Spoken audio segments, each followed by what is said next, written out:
Assalamualaikum dan salam sejahtera. Anda sedang menonton Sekilas Fakta 28 Disember 2020 bersama saya Syazwana Ami.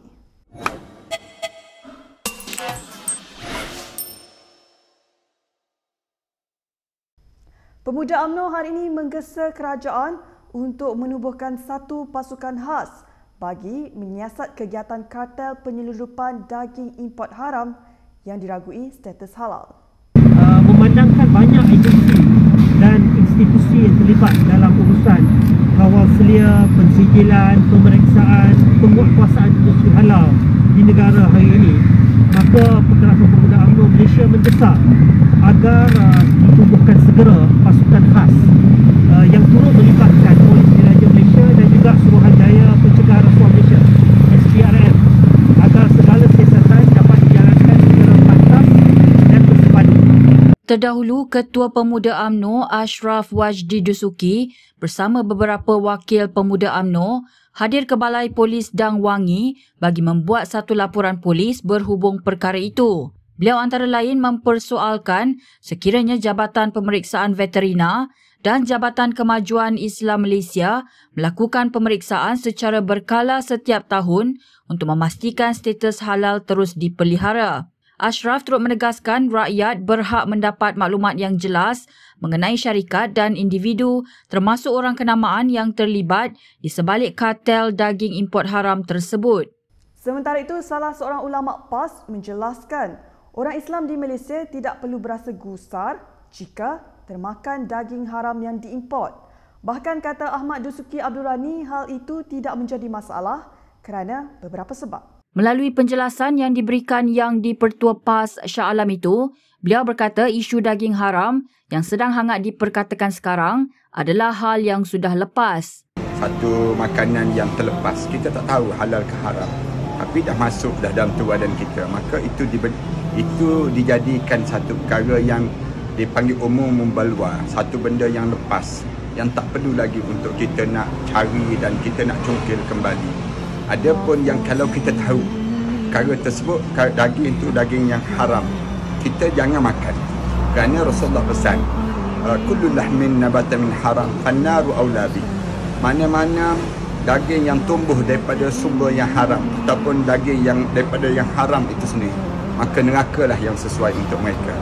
Selain itu, Ahmad Dusuki berkata sesetengah ulama dahulu pula mempunyai kaedah agar daging haram yang masuk ke badan boleh dineutralkan dengan membaca ayat-ayat Al-Quran dan berzikir. Isu kartel daging haram yang didedahkan baru-baru ini mengejutkan banyak pihak dan dilaporkan berlaku sejak berpuluh tahun lalu. Perkara ini mendorong perhatian orang ramai tertumpu kepada Jabatan Kemajuan Islam Malaysia atau JAKIM yang bertanggungjawab dalam kuasa memberikan sijil halal dalam negara ini.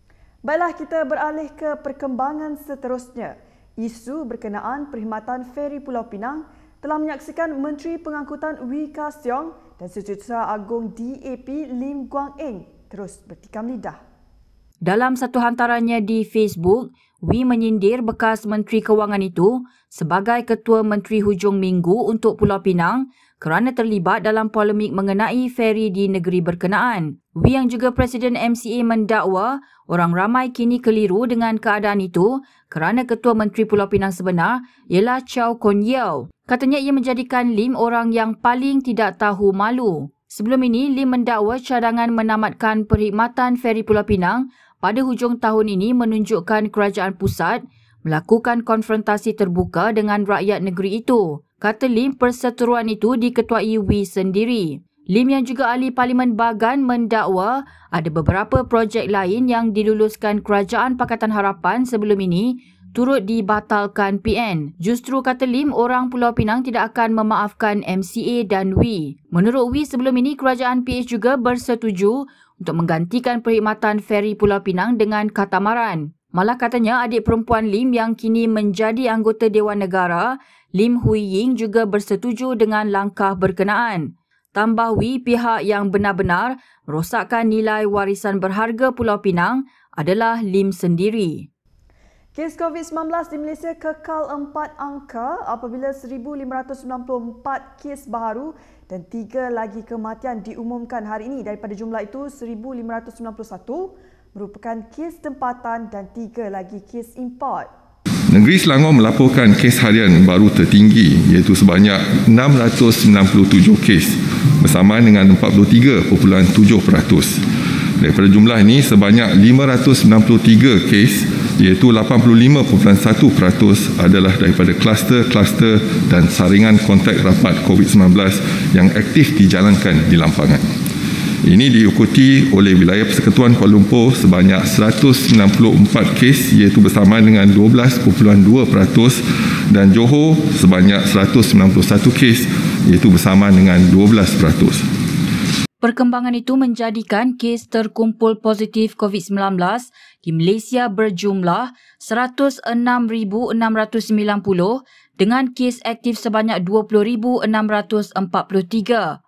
Sementara itu, Kementerian Kesihatan Malaysia turut memaklumkan seramai 1,181 pesakit disahkan sembuh hari ini. Ini menjadikan jumlah keseluruhan kes sembuh adalah sebanyak 85,592 atau 80.2% daripada keseluruhan kes. 3 lagi kematian baru diumumkan hari ini menjadikan kes kematian mencecah 455 kes.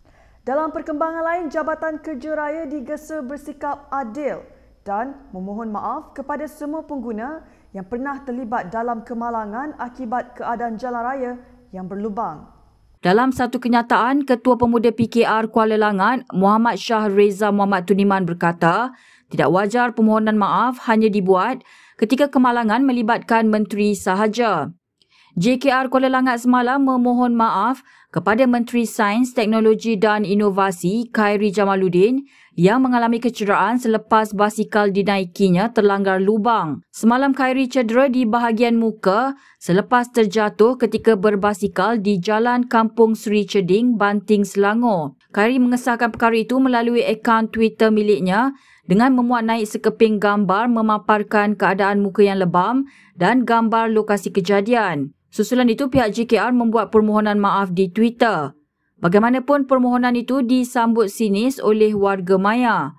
Ini berikutan banyak kes kemalangan yang berlaku melibatkan jalan berlubang sehingga menyebabkan kematian, namun tiada permohonan maaf dibuat oleh sebarang agensi kerajaan kepada keluarga mangsa. Sementara itu, Muhammad Shah turut menegaskan pihak terbabit supaya tidak berat sebelah antara menteri dan pengguna awam dalam membuat permohonan maaf itu.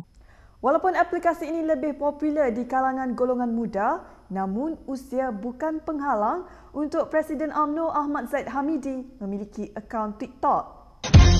Saya Zahid Hamidi. Saya ada akaun TikTok. Sila follow saya. Saya akan follow anda semua.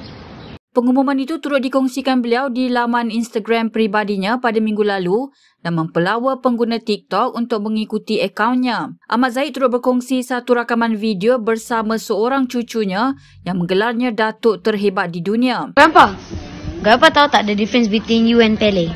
I don't know. Pele is the best footballer in the world and you are the best grandpa in the world. Really? Yes. Yeah. Pick up line of the day. Selain Ahmad Zaid, bekas Perdana Menteri Dr. Mahathir Mohamad dan juga Ahli Parlimen MUA Syed Saddiq Syed Abdul Rahman merupakan antara tokoh politik yang turut mempunyai akaun TikTok. Baiklah, sekian sahaja daripada saya, Syazwana Amir untuk Sekilas Fakta. Untuk lebih banyak berita, anda boleh melayari kinitv.com. Anda juga boleh mengikuti kami di Instagram, Twitter, YouTube dan Facebook. Salam hormat dan jumpa lagi. This is exercising. Exercising seems to be not happening. Exercising didn't begin with a B from Baroka, which is why exercising is lacking physical stamina. Exercising is relaxing, dreaming, and wondering what's cooking. Come on, guys! Exercising needs to begin with a B from Baroka.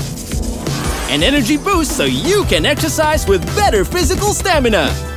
Begin with a B and begin exercising. Begin with Baroka.